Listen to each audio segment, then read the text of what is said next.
Would you look at this? Here we go. Organic nitrogen. The old stuff. There's the new stuff. 640. Looks like the blue is brighter too. It's a brighter blue. Beautiful bright blue. Like my eyes.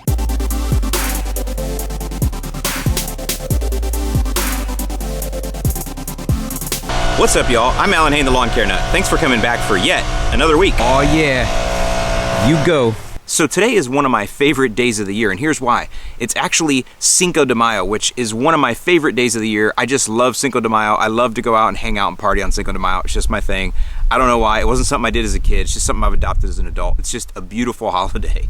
On top of that, it's also the Kentucky Derby today, which is another sport, and actually it's my favorite sporting event of the entire year. Not that I really care about horse racing. I just like all the decadence and depravity that goes around it and all the pomp and circumstance. That stuff is kind of fun to watch for me on TV. And so the primary reason that I really love, the 5th of May and the Kentucky Derby, which also usually takes place in the first week of May, is that, when I lived up north, the 5th of May always represented a time when lawns were like in pristine and perfect condition. For some reason, that was just a sweet spot for me in Northwest Indiana, that my lawn always looked the best on Cinco de Mayo. And so because of that, I really learned to enjoy the mow on Cinco de Mayo, because it kind of represented the first time in the year every year, like I said, when my lawn was perfect and pristine and I could really just fully enjoy the mow. And so that's why I've dubbed it Cinco de Mayo. Now the Kentucky Derby also, there's a lot of beautiful grass in the infield, and again, it's just one of those things that always takes place in the later afternoon. So after you've enjoyed your Cinco de Mayo, you go out, you watch the Kentucky Derby, and that's why today is just so beautiful and so perfect, because those two things fell on the very same Saturday. And now that I think about it, the St. August kind of the same way. I mean, it doesn't really get really happy until nighttime temps are over 70, and daytime's over 85, and we're just kind of getting there. So I'm gonna say that May 5th is probably also the pristine time for St. Augustine here in Southwest Florida. Can you see that domination though, yo? Stout sailor's legs and a license to fly. I came with no mad feet and some wandering toes that walk up my longboard.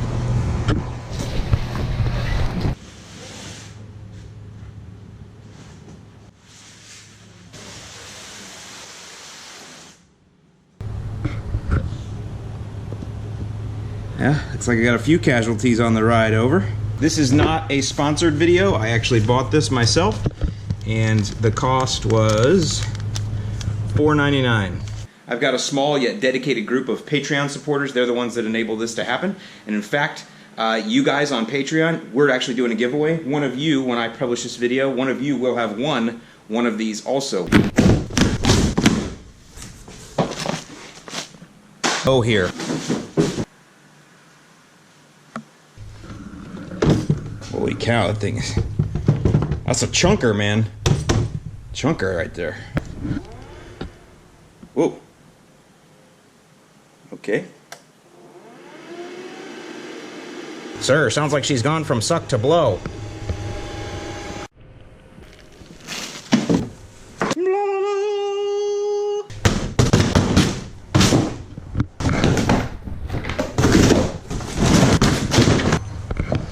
That's how you do an unboxing.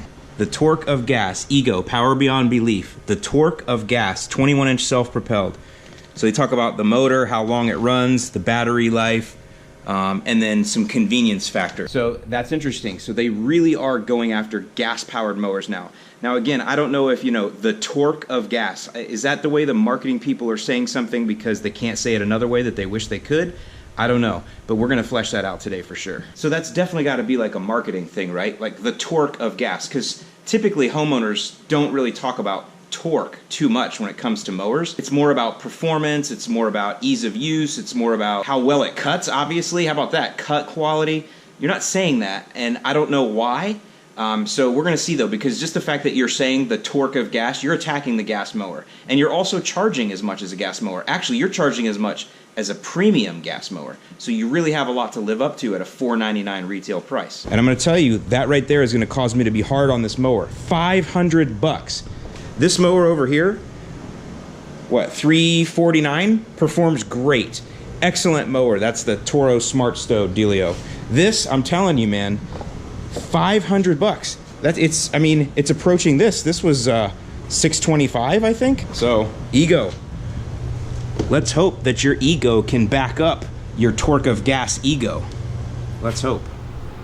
All right, y'all, so I'm gonna interrupt the video here. Now, today is actually Sunday, May 6th. I'm actually doing the editing for the video you're watching right now, and I wanna go ahead and clarify just a couple of things. First of all, do not thumbs down this video until you see the whole thing. I want you to understand something. The way that I'm judging this mower is right out of the box. I'm not doing anything, I'm not reading anything. I'm just gonna go and mow with the ego, because I believe that that's what a lot of you guys do. I mean, do you really read the manual when you buy a new mower? I'm sure some of you do, but not me. I can't wait to get it out and enjoy the mow with it. So what I do is I unbox it, make sure that it's good enough to go for mulching, jack it to the top, and go. I don't read anything, and that's what I did with this. So just keep that in mind as you see how I do this review and how it unfolds. So in my opinion, this mower fits a very interesting niche. And the thing is, I know I complain a lot about the price of it, but what you have to realize is that's if you're buying just the mower with the battery, and that's all you're ever gonna do. The real value with these tools and other ones like them is you need to commit to the entire line. And when you do that, you only have to essentially buy one battery and one charger, or probably two batteries and one charger. And when you do that, you can buy what are called bare tools as you go, and that's where the savings starts to add up. As you add more and more of their product line, you don't have to buy more batteries and chargers, then the price point kind of comes down and evens itself out. I'm not gonna take the time to do all the math there, but I would say if you're gonna buy that mower, that you decide to go ahead and commit to everything. That's the weed whacker and whatever other stuff they have, I don't even know. I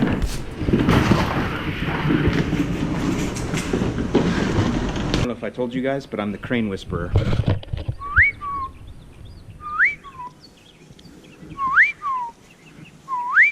What's up, buddy? Aw, you think I got food for you, don't you? Broseph, don't you look like you're gonna peck me now?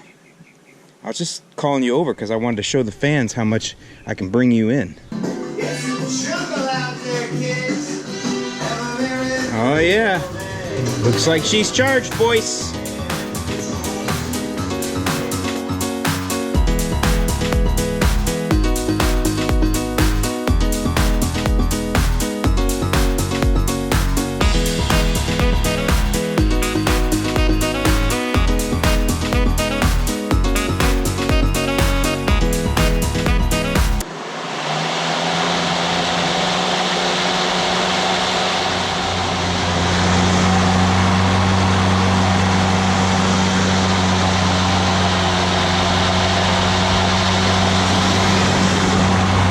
Sir, we need to go to ludicrous speed.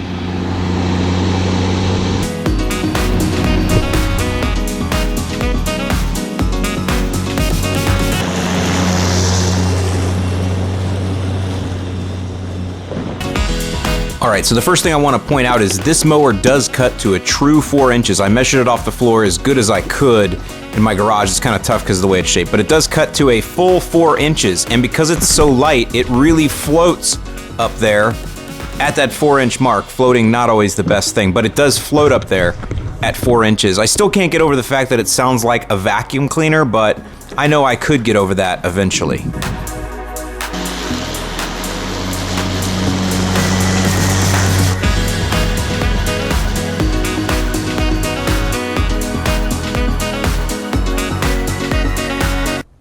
So it's kind of weird. I mean, I don't know, I could get used to this, I guess, but when you engage the self-propelled, see, it's like a delay. See that? Sounds like a remote control car. But see, there's like and then if I crank it up, it's like it charges itself or something. Look. See, it takes a while to come up to like full power. I mean, maybe they do that for comfort, but for me it's annoying because I want to go when I want to go.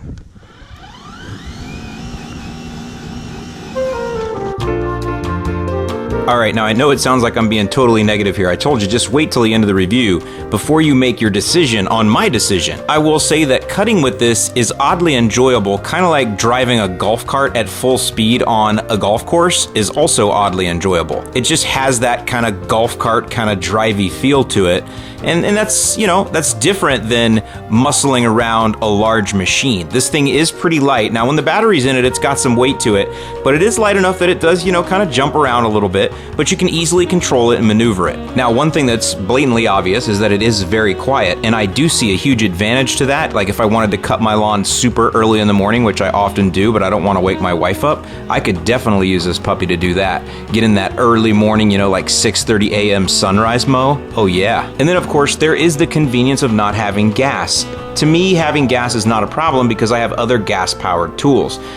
It is a little bit of an annoyance to have to go to the store and find some non-ethanol fuel here and there. So if having gas on hand, storing gas, if that's something you don't want and you're looking for battery-powered tools, then I'm going to tell you the performance of this mower is really good, and it is a good mower for what it is. But let's not go getting too crazy here. It definitely does not bring me the enjoyment of my Time Master, but I wouldn't expect it to. It's not in the same league. Either way though, after mowing quite a few passes on my St. Augustine, I started to notice something a little strange in the cut. So check out what I discovered here.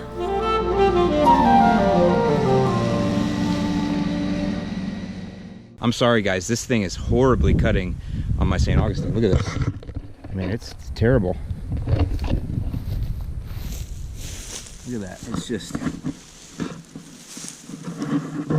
I don't know if the blades aren't spinning fast enough or what, but I see like all these multiple different cut heights in there. Obviously it misses a few, but all mowers do that.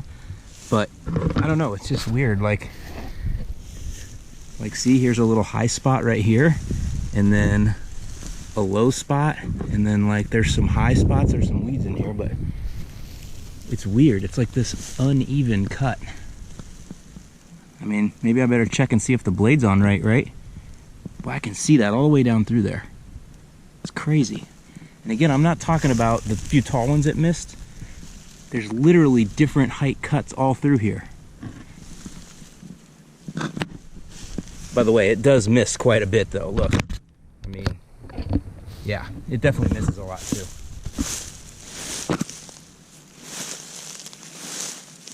So again, I mean, maybe this will do fine on soft, easy to mow, you know, cool season lawns, but for St. Augustine, no.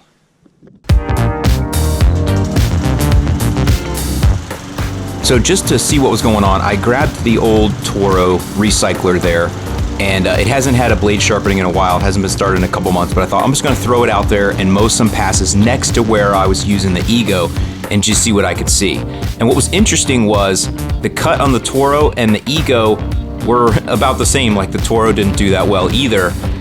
So that was kind of interesting. All right, I don't know if this will show up on the camera, but it's showing up to my eye. So this is the Toro set at its highest, which is 4 1/4. And then over here, this is the Ego. Ego over there, Toro over there, right on the line. So I don't think it's showing up well on this GoPro, but what I'm illustrating here is that the Ego is actually cutting taller than the Toro, and the Toro is supposed to go up to 4 1/4. So there's just something going on here. Here's an area right here, a lot of Bermuda mixed in. Back to mostly St. Aug in here. Definitely again, this isn't the most perfect cut, but it is much better than this. And the Ego is not cutting well at that top height. Something's happening. I don't know if it's hopping around. I just don't know. Let's look at it from here again. Ego over here, and now Toro over here. What do you think? I'm actually not real happy with the Toro cut either, but it is better than the Ego. You know, to be fair, looking at the Toro cut, I always remembered that being a lot better. You know, again, it hasn't had the blade sharpened in a while, but I think what's happened is I've been spoiled with the Time Master's beautiful cut and the Honda's beautiful cut. In fact, I'm sure that's what it is. I feel like this guy's like the bully coming on the playground trying to mess with my dudes. We're like standing up to him. All right. So then I decided to go to the other part of my lawn where I've got that really nasty kind of Bermuda St. Augustine mix and do a pass with the Honda and then put that one up against the Ego. And interestingly enough, the Ego mows quite a bit higher than the Honda. So here's something interesting. It actually cuts higher than the Honda, so I'm going to give it a thumbs up for that.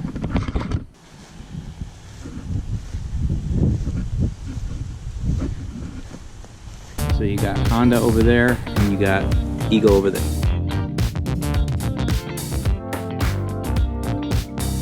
So the Ego did seem to cut a little bit cleaner over here, but I really needed to give it a true test. So what I did next is I took the Ego down one notch to the second to the highest. So then what I did is I went to the other side of my lawn that's pretty much pure St. Augustine and ran the Honda up against the Ego over there. And the cut quality came out, fairly similar. I'm gonna stand corrected, friends. Let's take a walk. So this is the Ego side and that's the Honda side. And even when my polarized on, they both look about the same, which is interesting to me. So something to do with that height adjustment. Go ahead and run right up the middle here. So we got Ego over there, Honda over there.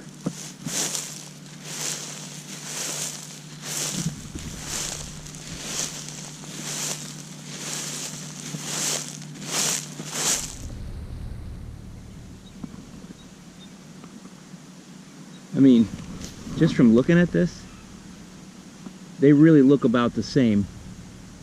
I mean, they all miss a couple spots, you know, it's St. Augustine, so there's always a couple big ones that get away and stick up, which I'm not super happy with.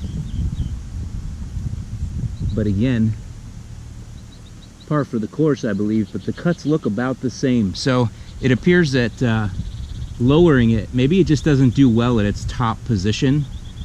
Which, you know, I'm okay with that because this next spot down is the same as the Honda. So I think what I need to do next then is go back out to that section where I was, you know, bad mouthing it and mow again on this lower, because I still got some section left out there, and let's see if the cut cleans up just from this one notch lower. Let's do that now. Okay, okay, so the remaining section wasn't super wide, but we'll do the next section over, way over there in a minute, but let's just see.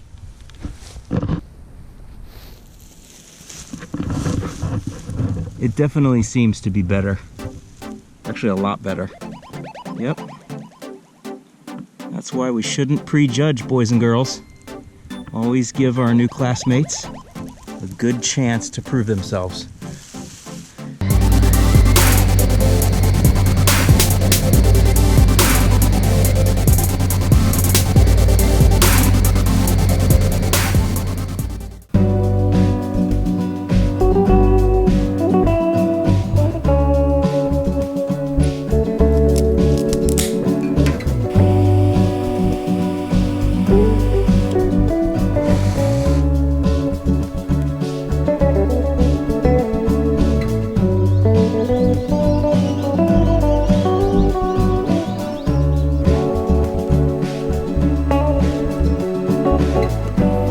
Alright, so here's the deal. By the way, it's Sunday evening here, just about to wrap this up. Just wanted to give you guys some final thoughts here. And the first one is, I really need some more time with this mower. As you guys know, one of the things I always say when I get a new mower is, look, I need to use this thing for several weeks or even a couple of months, you know, to get used to it, to understand it before I give it a really solid review. And I didn't do that with this one because I wanted to give you my first impressions of the mower itself. And that's what I delivered here. But here's the deal. I can't really make a true verdict on a mower until I have some more time with it. I mean, think about this, guys. The Toro mows at a true 4 1/4 from the floor. The Honda mows at a true 4 from the floor, and also the Ego mows at a true 4 from the floor. But they all come out with a little bit different height in the lawn. Now my St. Augustine has got a lot of stolons in there, so things can float up on it. If you remember when we did the World lawn a while ago, it was supposed to cut at a 4 from the floor too. We measured it, but it was really low, scalping. That was a very heavy mower. So there really is something to it, the weight of the mower and the way the weight is distributed on the mower, as to how tall it cuts in my particular grass type in this lawn. The other thing is, there is nothing that can replace operator experience. Every operator gets better with a mower as they use it in time. You do adapt. You break into the mower kind of breaks into you. You kind of figure out how it works and how to move it, and that's how you end up enjoying the mow with pretty much any mower, and I know that would happen with this one too. So for me to give it a final verdict, I really do need to give it some more time, and I need to give it some more practice. Now the other thing here is that I need to mow like I mow. Now, I don't know if you guys know, but in the first video that I did with the Ego, I did like a 70% overlap with a lot of the passes, and I actually got some criticism for that. People were saying you're not taking full bites. But you know, that's just how I naturally mow. That's the whole thing. I naturally mow with a 70% overlap. I don't take full bites. So I need to mow more with this one, doing that and give it the benefit of that type of mowing, because that's the type of mowing that I do.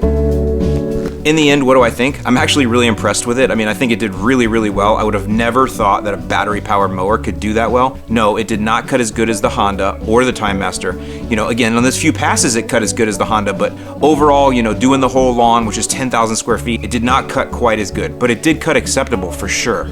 Last thing, this mower fits a niche. I would say 5,000 to 7,500 square foot lawns at the max. Perfect for you guys. And if you're somebody that just doesn't want to mess with gas and you want to go battery, I would assume that the rest of the line is going to be just as good a quality as this, and I would endorse it for that fact. But is it going to take the place of gas for me? Heck no, never would. I just love the feel and the power of a gas mower and the smell of a gas mower, and that's part of enjoying the mow, and I just can't do that with a golf cart. So in some way, I do hope this video has been helpful to you, but I am going to give this mower some more testing, and you're going to see it show up again. You're going to see me talk about it. So with that, I'm Alan Hain, the Lawn Care Nut. I certainly hope that you enjoyed your Cinco de Mayo, and I'll see you in the lawn.